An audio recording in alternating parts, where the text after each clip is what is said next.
So welcome back to consecutive day 1719 of the Diary of Runpreneur, and today I want to talk to you about just checking in on your close circle or your close network of people and why it's really, really important to do so.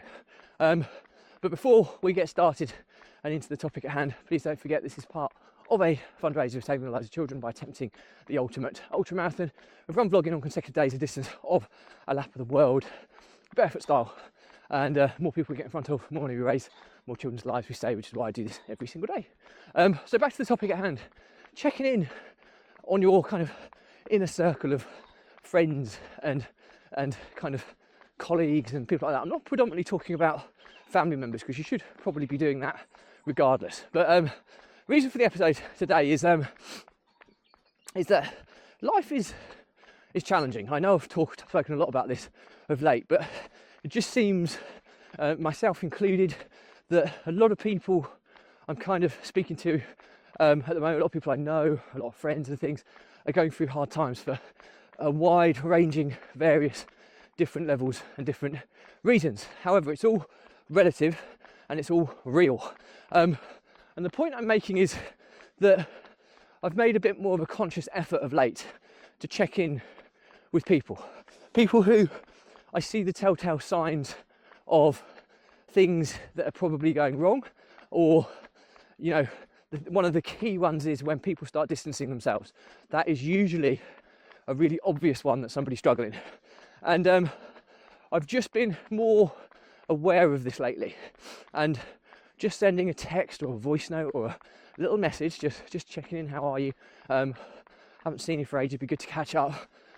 It's amazing what kind of positivity that can bring to somebody who is potentially in a dark place. And I'm not saying always, but a lot of the time it is uplifting. And then if you go the extra mile and you actually get a response back and you see that that person, you can tell from the tone of their message or whatever that they're struggling, just try and gently influence some kind of catch-up meeting or something, because it's usually when you meet in person and you can give someone a hug or shake their hands or however you want to embrace them and actually have a little conversation with them. You can more often than not, that person's crying out for help but unable to feel that they can share, and it's only when they are in an environment that they trust and they are comfortable in that they're able to do that. And quite often in many situations, a problem shared is a problem halved. To the contrary, if you're reaching out to somebody and they're not responding whatsoever, then that's normally a bit more of a warning sign. And in those situations, I normally try possibly up to 3 times. And if I'm still not getting some form of response, I normally check in with somebody else who is possibly closer to that individual than I would be. Maybe it's a family member or a closer friend. Just saying, look, haven't heard from this individual, are they okay? And once you get that reassurance that they are, then great. It might just be that they're not in the right frame of mind or the right place to feel that they want to socialise or interact. And that's okay. You know, people want their space. And some people find it easier just to go dark rather than to explain that they just need a bit of space, which is understandable. So in those instances, respect them and maybe pick things up again 3-6 months down the line.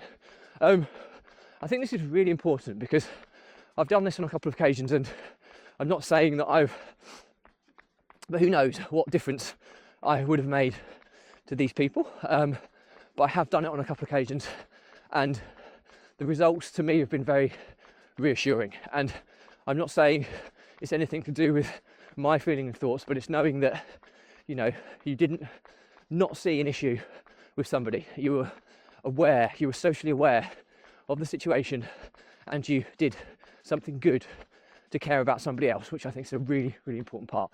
So quite short and sweet today. Learnings from my diary are reach out to your close network.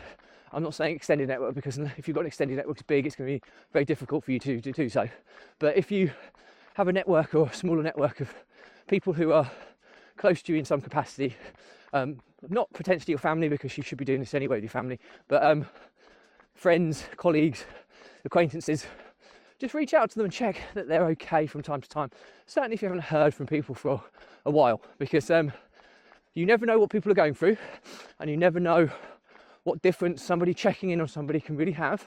And as I've said before, if you get a response and you can kind of feel that things aren't particularly right, just go for a coffee or a catch up somewhere very easy and comfortable, just to have a very gentle conversation, because you never know, that person might just be desperate to share their problems, and sometimes just listening to a problem shared is a problem halved. And the final part is if somebody goes dark on you and doesn't respond, perhaps give them a couple more little nudges, and if you're still not hearing from them, reach out to somebody who's closer to them than you to try and get reassurance that everybody's okay. And if that's the case, then back off for maybe 3 to 6 months, because it might just be that they need space. But the fact that you're thinking and caring about others is a really important thing, and I think if more people did this, there'd be a lot less problems in the world. I'm not saying they'd all be fixed, but I think they would be a reduction, because people would help one another, show kindness, compassion, care for one another a bit more often, can often make all the difference. So anyway, that's it from me. Questions or comments, drop me a line. I respond to everyone. Please remember that if you believe in my mission of saving the lives of children by attempting the ultimate ultramarathon by run vlogging on consecutive days, distance of a lap of the world, barefoot style, do give this a subscribe, share, like and comment. The more people we get in front of, more money we raise, more children's lives we save, which is why I do this every single day. Thank you as always. Stay positive, stay happy. I'll see you again tomorrow.